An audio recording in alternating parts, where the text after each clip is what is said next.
அதிகாரம் அதனுடைய 8வது வசனம், நீ கையிடும் எல்லா வேலையிலும் உனக்கு ஆசீர்வாதம் கட்டளையிடுவார். எனக்கு அன்பான தேவ பிள்ளைகளே, இந்த வார்த்தை கேட்டுக்கொண்டிருக்கிற உங்களுக்கு ஆண்டவர் ஆசீர்வாதமான ஒரு வாக்குத்தத்தத்தை அவர் தருகிறார். நீ கையிடும் எல்லா வேலையிலும் உனக்கு ஆசீர்வாதம் கட்டளையிடுவார். இன்றைக்கு ஆண்டவர் உங்களுக்கு ஒரு ஆசீர்வாதத்தை தருவேன் என்று வாக்கு கொடுக்கிறார். நீங்கள் எத்தனை பேர் ஆசீர்வாதத்திற்காக ஜெபித்து கொண்டிருக்கலாம்?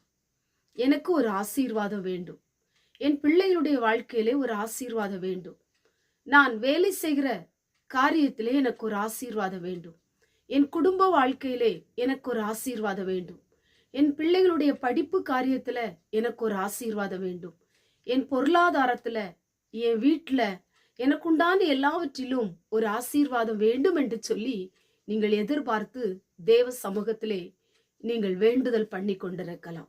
இந்த நாளிலும் கூட ஆண்டவர் நீங்கள் கையிடும் எல்லா வேலையிலும் உங்களுக்கு ஆசீர்வாதத்தை தரப்போறார்.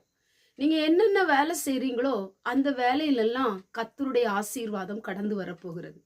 அதை யாராலும் தடுக்கவே முடியாது.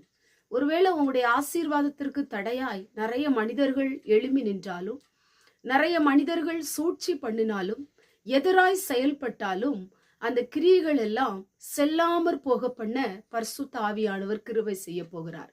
எத்தனை மனிதர்கள் எழும்பி நின்றாலும் உங்களுக்கு தேவன் தருகிற ஆசீர்வாதத்தை யாராலும் தடுக்கவே முடியாது. அவர் உங்களுக்கு கட்டளையிட போகிறார். அவர் சொன்னது நிச்சயம் உங்க வாழ்க்கையிலே நிறைவேற போகிறது. உங்க பொருளாதாரத்துல ஆசீர்வாதத்துல குறைவுள்ளவர்களா இருக்கலாம். நீங்கள் குறைவான சம்பளம் வாங்கி கொண்டிருக்கலாம். இந்த நாளிலும் கூட ஒரு பெருக்கத்தை ஆண்டவர் தரப்போறார். உங்களுக்கு ஒரு வளர்ச்சியை கர்த்தர் தரப்போகிறார்.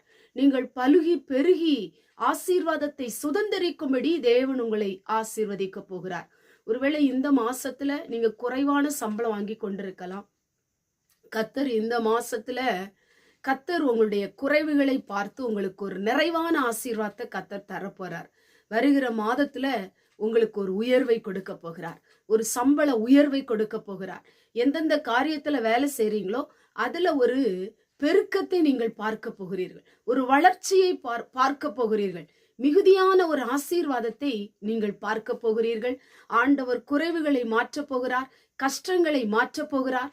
எல்லா ஆண்டவர் குறைவுகளை மாற்றி உங்க வாழ்க்கையில ஒரு பெருக்கத்தை கொடுத்து உங்களை ஆசீர்வதிக்க போகிறார். நீங்கள் ஆசீர்வதிக்கப்பட்டவர்களாய் இந்த உலகத்திலே வாழும்படியாக வேலை ஸ்தலத்துல ஒரு ஆசீர்வாதம், ஊழியத்துல ஒரு ஆசீர்வாதம், உடைய பிள்ளைகளுடைய படிப்பு காரியத்துல ஒரு ஆசீர்வாதம், நீங்கள் கையிட்டு செய்கிற எல்லா காரியத்திலும் ஒரு ஆசீர்வாதம் தந்து உங்களை கர்த்தர் உயர்த்துவார். நீங்கள் பலுகி பெருகி ஆசீர்வாதத்தில் நிறைந்திருக்கும்படி ஆண்டவர் கிருபை செய்வார். கண்களை மூடி ஜெபம் பண்ணுவோம்.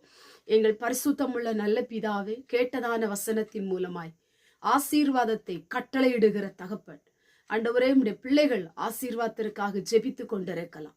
வாழ்க்கையில குறைவுகள் இருந்தால் குறைவுகளை மன்னியும், குற்றங்கள் இருந்தால் குற்றங்களை மன்னியும். பரிசுத்தமாய் வாழ்க்கை வாழ, வசனத்தின்படி ஜீவிக்க, ஆண்டவருக்கு பிரியமாய் இருக்க ஆசீர்வாதத்தை சுதந்திரித்துக் கொள்ள உதவி செய்யும். இந்த வார்த்தை கேட்டுக்கொண்டிருக்கிற ஒவ்வொருவருக்கும் ஆசீர்வாதத்தை கொடும். இயேசுவின் மூலம் ஜெபிக்கிறோம் பிதாவே, ஆமென்.